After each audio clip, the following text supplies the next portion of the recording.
अवधूत चिंतन श्री गुरुदेव दत्त. श्री स्वामी समर्थ. दिगंबरा दिगंबरा श्रीपाद वल्लभ दिगंबरा. स्वामी भक्तांनी कुठल्याही नकारात्मक घटनेत अडकू नये म्हणून स्वामी महाराज सतत प्रेरणा देतात आणि ते प्रेरणा देण्याचे एक छोटंसं माध्यम म्हणजे हे स्वामी संदेश असतात. आजचे स्वामी संदेश सांगण्यापूर्वी प्रत्येक स्वामी भक्तासाठी हा संदेश आहे. लक्षपूर्वक ऐका. आपल्यासोबत उजेड असेल तर आपली सावली आपल्यासोबत असते.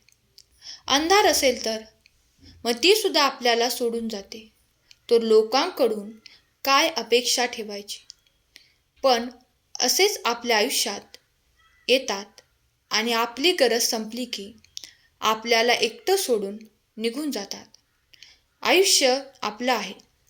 ते सुखात जगायचं की दुःखात हे आपल्यावर आहे. ते दुसऱ्यांसाठी आणि दुसऱ्यांचा विचार करून कठीण बनवायचं नाही. वेळेनुसार माणसं बदलतात आणि आपल्याला दुःखामध्ये पाडून जातात. पण आपण या गोष्टीचा विचार नाही करायचा. पुढे याच्याहून चांगले दिवस येणार. जे गेले ते गेले याने स्वतःला नाही त्रास करून घ्यायचा. जीवन सुंदर आहे. ते पुन्हा पुन्हा भेटले तर हसत हसत नेहमी जगायचं. कोणी कोणाचंच नाहीये. या स्वार्थी जगात जे सोबत असतात ते फक्त आपले असतात. बाकी सर्व स्वार्थासाठी येतात आणि स्वार्थ साधला की आपल्या आयुष्यातून निघून जातात. दिगंबरा दिगंबरा श्रीपाद वल्लभ दिगंबरा. स्वामी भक्तांनो, जे आहे त्याची कदर करा. जे गेले त्यांना सोडून द्या. आयुष्य हे खूप छान आहे. फक्त आपण आनंदाने जगलं पाहिजे. कारण कितीही झालं तरी जास्त विश्वास ठेवला की तिथे होतो तो विश्वासघात. जेव्हा पाऊस सुरू होतो तेव्हा सर्व पक्षी घरट्यात आसरा घेतात. गरुड मात्र पावसापासून बचाव करण्यासाठी ढगावरून उंच उडतो. आयुष्य कधी तुम्हाला अपयशी होऊ देणार नाही. त्यामुळे हार मानू नका. कारण फेल या शब्दाचा अर्थ फर्स्ट अटेम्प्ट लर्निंग असा होतो. स्वप्न ते नसतात जे आपण झोपेत पाहतो. स्वप्न ते असतात जे आपल्याला झोपू देत नाहीत.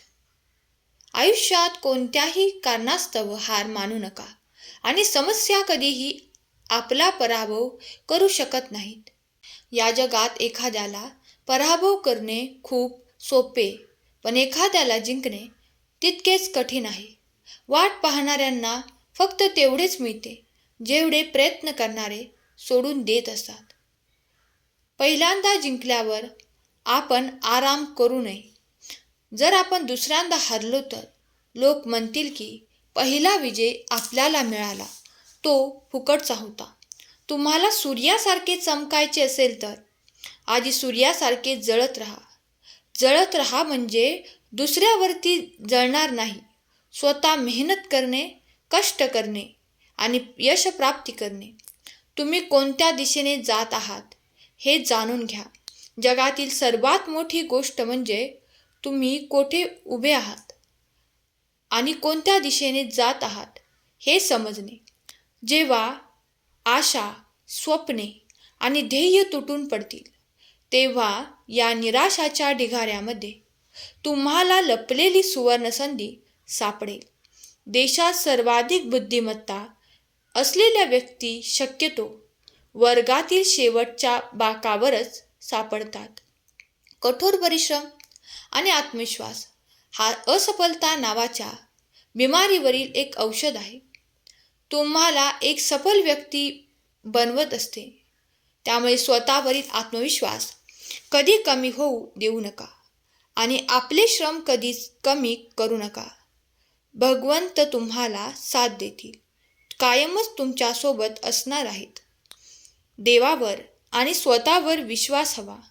हा विश्वास असेल तर होय माझा देवावर पूर्ण विश्वास आहे कमेंट करा आणि भक्तिमय चॅनल सबस्क्राईब करा.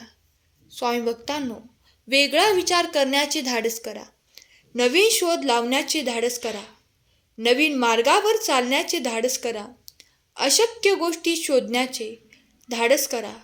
समस्यांवर विजय मिळवा आणि यशस्वी व्हा. हे खूप उत्कृष्ट गुण आहेत ज्यांच्यासाठी आपण काय केले पाहिजे. संकुचित देह बाळगू नका. दूरदृष्टी समोर ठेवून परिश्रम करा. नक्कीच तुम्ही यशस्वी होणार. आपल्या सगळ्यांकडे सारखेच टॅलेंट नसते आणि ते असणे आवश्यक सुद्धा नाही. पण आपल्या सगळ्यांकडे जे टॅलेंट आहे ते जोपासून त्याला वाढवण्याची संधी मात्र आपल्याला सारखीच दिली जाते. लक्ष लहान ठेवणे आणि महान उद्दिष्टांसाठी पूर्ती करण्यासाठी प्रयत्न करत राहणे. आयुष्य खडतर आहे, त्याची सवय करून घ्या. जीवन एक कठीण खेळ आहे. आपण केवळ एक व्यक्ती होण्यासाठी आपला जन्मसिद्ध हक्क टिकवून ठेवून जिंकू शकता. संयम हा यश मिळवण्यासाठी लागणारा सर्वात मोठा घटक आहे. स्वामी भक्तांनो, त्यासाठी संयम ठेवा, विश्वास ठेवा. स्वप्न ते नाही जे तुम्ही झोपेत पाहता. स्वप्न ते आहे जे तुम्हाला पूर्ण करण्यासाठी जागं ठेवत असते. जर यशस्वी व्हायचं असेल तर स्वयंशिस्त असणे आवश्यक आहे. यशस्वी होण्याची उर्मी तुमच्यात असेल तर पराभव तुमच्या वाऱ्यालाही उभा राहणार नाही. आयुष्यात कितीही चढउतार आले तरी तुमच्या विचारशक्तीच्या जोरावर त्याच्याशी 2 हात करण्याची तयारी ठेवा.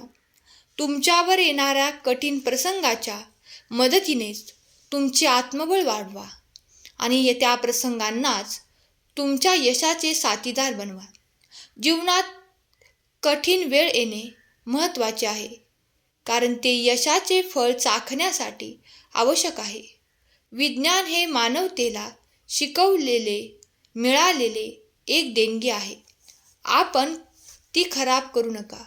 कोणाला हरवणे खूप कठीण आहे, पण कोणाला जिंकणे त्याहून अधिक कठीण आहे. यशस्वी लोकांच्या कथा वाचू नका. वाचायच्याच असतील तर अपयशी लोकांच्या कथा वाचा. त्यातून तुम्हाला यशस्वी होण्याच्या कल्पना नक्कीच मिळतील. स्वप्नाचे रूपांतर विचारात करा आणि विचार कृतीमध्ये बदला. आपल्या पहिल्या विजयानंतर कधीच थांबायचं नाही, कारण लोक म्हणतील याचं फक्त नशीब बदललं होतं, बाकी काही नाही. तो एक योगायोग होता. जर तुम्ही स्वप्न पाहू शकता तर ते पूर्ण करण्यासाठी देखील तुम्ही प्रयत्न करू शकता. तुम्ही मेहनत करण्याची सवय ठेवा. तुम्ही तुमचं भविष्य बदलू शकत नाही, सवयी बदलू शकता आणि चांगल्या सवयीने तुमचं आयुष्य सुंदर करू शकता. प्रत्येकाला अडचणी येणे आवश्यक असतं, कारण त्यामुळेच आपल्याला यशाचा आनंद लुटता येतो. जर हे शक्य आहे की आपल्या सर्वांमध्ये समान प्रतिभा नसेल, पण आपल्या सर्वांना आपली प्रतिभा विकसित करण्याची समान संधी आहे. त्यासाठी स्वतःवरती, आपल्या भगवंतावरती विश्वास ठेवा आणि हा संदेश आपल्या प्रियजनांना शेअर करा. आजचा संदेश शेवटपर्यंत ऐकल्याबद्दल धन्यवाद. केलेली सेवा स्वामींचरणी अर्पण करते. श्री स्वामी समर्थ. जय जय स्वामी समर्थ.